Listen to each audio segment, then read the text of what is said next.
ब्रह्मा जी ने बताया भगवान की जो विधान है उसको कोई मेट नहीं सकता है, भजन करके आप उसको अगले के लिए कर सकते हैं। तब कहा बेटा प्रियव्रत, अगर तू भगवत प्राप्ति चाहता है तो भयम प्रमत्तस्य बने स्वपीस्या।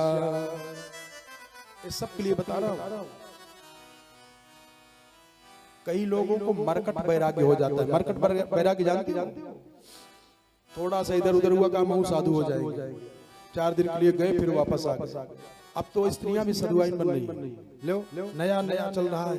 लेकिन मूल क्या है? कहा भयम प्रमत्तस्य बने स्वपीस्या यतः स आस्ते सह सत्सपत्नः जितेन्द्रियस्यात्मरतेन बुधस्य गृहाश्रमः किं नु करोत्यवद्यम्। ब्रह्मा जी ने प्रियव्रत को समझाया कि आप 6 दुश्मनों को जीतो, कैसे भी करके जीत लो। चाहे घर में रह करके जीतो, चाहे आश्रम में रह करके जीतो, और चाहे तपस्या करके जीतो, लेकिन 6 को जीत लो। तो कहा महाराज कैसे जीता जाए, जरा सावधान हो जाएं। वास्तव में साधना ये कहा क्या? कहा अत्येति दुर्गा श्रुति ऊर्जितारी। गृहस्थाश्रम को ब्रह्मा जी ने कहा कि दुर्ग है। दुर्ग माने किला। जैसे राजा किला में रह करके सुरक्षित होता है, ऐसे ही साधक को चाहिए कि पहले गृहस्थ आश्रम में जाकर के अपने समस्त विकारों को शांत कर ले, जीत ले। इसके बाद चाहे जंगल में जाए, चाहे घर में रह जाए, चाहे आश्रम में चला जाए, वो पक्का साधु है। तब इन्होंने इनकी बात मान लिया। किनकी बात? ब्रह्मा जी की। और ब्रह्मा जी की बात मान करके इन्होंने राज्य शासन के लिए तैयारी कर लिए। और अथः च दुहितरम प्रजापतेर विश्वकर्मण उपयेमे बर्हिस्मती नाम तस्यामुह वाव आत्मजानात्म समानशील गुण रूप कर्म वीर्योदारान 10 भवान यम बभूव कन्यांच यवी समूर्वज्जस्वतीम नाम। कहा तब इन्होंने कौन? प्रियव्रत ने ब्रह्मा जी के समझाने पर अथ च दुहितरम प्रजापतेर विश्वकर्मण। सुखदेव जी कहते हैं कि राजन ब्रह्मा जी के समझाने पर प्रियव्रत ने विश्वकर्मा की पुत्री उपयेमी बर्हिस्मती नाम तस्यामुह वाव, विश्वकर्मा की पुत्री बर्हिस्मती के साथ विवाह किया, जिनसे 10 पुत्र पैदा हुए और एक लड़की पैदा हुई। पुत्रों के नाम है आग्निध्र, इद्मजिह्व, यज्ञबाहु, महावीर, हिरण्यरेता, ऋतपृष्ठ, सवन, मेधा, तिथवीतिहोत्र और कवि। ये सब के सब 10 पुत्र पैदा हुए और ये अग्नि के नाम भी हैं। तो जो अग्निध्र थे, अग्निध्र ने पूर्वचित्ती नामक अप्सरा के साथ विवाह किया, उनसे 9 पुत्र पैदा हुए। सुखदेव जी महाराज कहते हैं परीक्षित, इनके ज्येष्ठ पुत्र नाभ, और उनका विवाह हुआ मेरु देवी के साथ में। क्या कथा है ये? कथा अगर जान जाओ ना, एक क्षण के अंदर तुरंत लाभ मिला, तुरंत ही अभी बैठे बैठे हो जाए, लेकिन जान ही नहीं पा रहे, भटक रहा है। राजा नाभ का विवाह हुआ किसके साथ में?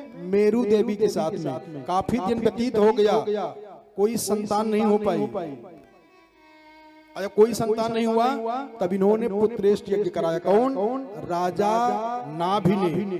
नाभि राजा ने ब्राह्मणों को, वैदिक विद्वानों को बुला करके पुत्रेष्ट यज्ञ कराई। और जब पुत्रेष्ट यज्ञ कराए तो देवता आहुति ले ही नहीं रहे थे। तो आचार्य जी ने कहा कि भी पहले आप देवताओं को प्रसन्न करिए। और जब देवताओं को प्रसन्न करने की बात आई, तो जब देवताओं को प्रसन्न करके पुनः पुत्रेष्ट यज्ञ किए, तो देवता प्रकट हो गए, भगवान स्वयं प्रकट हो गए। और जब भगवान प्रकट हुए तो राजा नाभ भगवान को देख करके इतने प्रसन्न हो गए, इतने प्रसन्न हो गए हैं कि कुछ बोल ही नहीं पा रहे हैं। भगवान कह रहे हैं कि मैं आ गया हूं, जो मर्जी कहे वरदान हमसे मांग लो। लेकिन राजा नाभ कुछ बोल ही नहीं पा रहे हैं, खुशी में इतने मस्त हैं कि आवाज नहीं निकल पा रही है। तो जो ऋत्विज थे, जो वर्णित ब्राह्मण थे, उन लोगों ने भगवान से कहा कि नाथ अगर कृपा करें, आदेश करें, तो हम इनके बदले में मान लें, क्योंकि हमारे यजमान हैं। ये आपको देखकर कितने गदगद हो गए कि बोल नहीं पा रहे हैं, हम मांगे। तो भगवान ने कहा मांग लीजिए, आप लोग ही मांग लीजिए। तो ब्राह्मणों ने कह दिया कि महाराज ये आपके अंश से पुत्र चाह रहे हैं। ज्यों इतना ब्राह्मणों ने कहा त्यों तो गदगद हो गए। कौन? राजा नाभ और उनकी पत्नी मेरू प्रसन्न हो गई कि हमको नहीं कहना पड़ा, हमारे ब्राह्मण देवताओं ने कह दिया। तो भगवान ने कहा कि भाई अगर आप लोगों ने कह दिया है तो तथापि ब्रह्मवादो न मृषा भवतु मर्हति। एक तो मैं वरदान देने के लिए आया ही था, और दूसरी बात आप लोगों ने वरदान मांग लिया है तो निश्चित रूप से मैं पूरा करूंगा। क्यों? क्योंकि ममई वही मुखम यद्विज देव कुलम। ध्यान देना, भगवान कह रहे हैं ब्राह्मणों की बात मैं सत्य कर देता हूं, क्योंकि ब्राह्मण तो मेरा मुख है। ममई वही मुखम यद्विज देव कुलम। वेद मंत्र भी कहता है ब्राह्मणो समुखमासीत् बाहो राजन्यः कृतः ओरो तजस्य जद्वैस्य पद्भ्यां शूद्रो अजायत। और यहाँ उसी वेद मंत्र को व्यास जी ने उतार करके बता दिया कि ममई वही मुखम यद्विज देव कुलम। ब्राह्मण तो मेरा मुख है, अगर ब्राह्मण कह दिया है तो निश्चित रूप से मैं पूरा कर दूंगा। आप घबराइए मत, मैं इनका पुत्र बन करके आऊंगा मेरू देवी के यहाँ।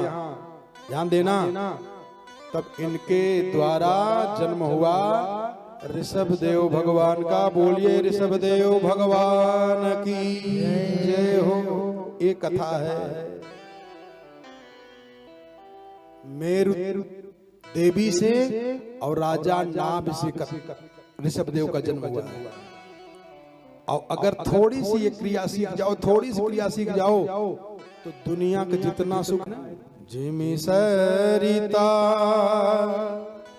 सागर महू जाई और यद्यपिता ही कामना नाई। समुद्र बुलाता है क्या? हे नदियों हमारे में आ जाओ, पानी हमारे में आ जाओ। समुद्र मस्त रहता अपने आप में, और समस्त नदियों का जल अपने आप सागर में जाता है। सागर बुलाता है क्या किसी को? आ जाओ हमारे में ना। वो अपनी मस्ती में मस्त रहता है। जिसको आना हो आओ, जिसको जाना हो जाओ, हमसे क्या मतलब। ऐसे ही ध्यान देना, सुख और धन एक कमाने से नहीं आता है, बुलाने से नहीं आता है। कई लोग सोचते हैं कि हम ये करते हैं तब सुख मिल रहा है। ये भूल है प्यारे। लक्ष्मी जी की कृपा किसके परिवार में होती, किस घर में होती है? कोई सोचते हैं कि बहुत मेहनत करने पर लक्ष्मी की प्राप्ति हो जाती है। तो जितने मजदूर हैं बेचारे 24 घंटा मेहनत करते रहते हैं, उनके पास धन होता है? गरीब होते तभी तो मेहनत कर रहे हैं। कोई सोचता है जिसके पास ज्यादा ताकत हो उसको लक्ष्मी मिल जाती है। बड़े बड़े पहलवान लंगोटी लगा के बेचारे दंगल कुश्ती लड़ते रहते हैं। धन है उनके पास। धन किसके पास रहता है? लक्ष्मी किसके पास रहती है? कई लोग कहते हैं महाराज अगर दौड़ भाग न करें तो पैसा कहाँ से आवे, खर्चा बर्चा कहाँ से चले, इसीलिए कथा नहीं सुन पा रहे हैं। दौड़ना भागना पड़ रहा है। हम कहते अगर दौड़ने भागने से पैसा मिलता होता तो जितने कुत्ता हैं गांव के सब करोड़पति बने रहते। 24 घंटा भागते ही रहते बेचारे, को मिनट रुकते नहीं। दौड़ने भाग से धन आता है। कई लोग कहते हैं चलते फिरते रहने से वजन कम हो जाता है। नया फैशन चला है भैया, हम तो सवेरे मॉर्निंग वॉक करते हैं वजन घटाने के लिए। हाथी हमेशा घूमता रहता है, वजन घटता है क्या उसका? वह तो चलता फिरता रहता है। कहा पानी में तैरने से शरीर ठीक हो जाता है। एक व्हेल मछली कितना बड़ा होता है, पानी में तैरता रहता है। वो काहे नहीं उसका शरीर ठीक हो जा रहा है? जैसे हो वैसे रहिए। कहते दूध पीने से शरीर बढ़ जाता है। अब बिल्ली दूध ही पीती है, काहे नहीं बढ़ जा रही है? जैसे हो वैसे रहिए, मस्त रहिए, भगवान का भजन करते रहिए। बस ये पे ध्यान देना है। ऋषभ देव पैदा हुए, थोड़ा सा बता दूं आपको क्योंकि आस्था बनी रहती है। ये राजा नाभ की पत्नी मेरू देवी के द्वारा ऋषभ देव का जन्म हुआ है। और ऋषभ देव से 100 पुत्र पैदा हुए। क्या गजब की कथा है। 100 पुत्र पैदा हुए हैं। और इन्होंने जब राजा ऋषभ देव पैदा हुए हैं तो इंद्र चिढ़ गया, बरसात नहीं करा रहा था, योग के द्वारा बरसात करा दी। जब जान गया देवराज इंद्र, अपनी लड़की के साथ विवाह कर दिया ऋषभ देव को। 100 पुत्र पैदा हुए। थोड़ा सा बता दूं, नाभि और मेरु देवी का संसर्ग हो जाएगा तो ऋषभ देव का अवतार हो जाएगा। हमारे आपके जीवन में भी जिस दिन ऋषभ देव का अवतार हो जाएगा ना, उसी को योगी लोग कहते हैं कुंडलिनी शक्ति जग गई। नाभि और मेरु इनका संसर्ग हो जाए, जुड़ जाए, जिस दिन जुड़ गए उसी दिन काम बन जाएगा, उसी दिन ऋषभ देव का अवतार हो जाएगा। और ऋषभ देव से 100 पुत्र पैदा हुए। जब 100 पुत्र पैदा हुए तो इन्होंने समझाया अपने पुत्रों को, किसको? ऋषभ देव जी महाराज ने अपने 100 पुत्रों को बुलाया, एक साथ में बुला करके बैठाया। ध्यान देना, एक कथा अध्यात्म की है, भटक मत जाना, भटक मत जाना।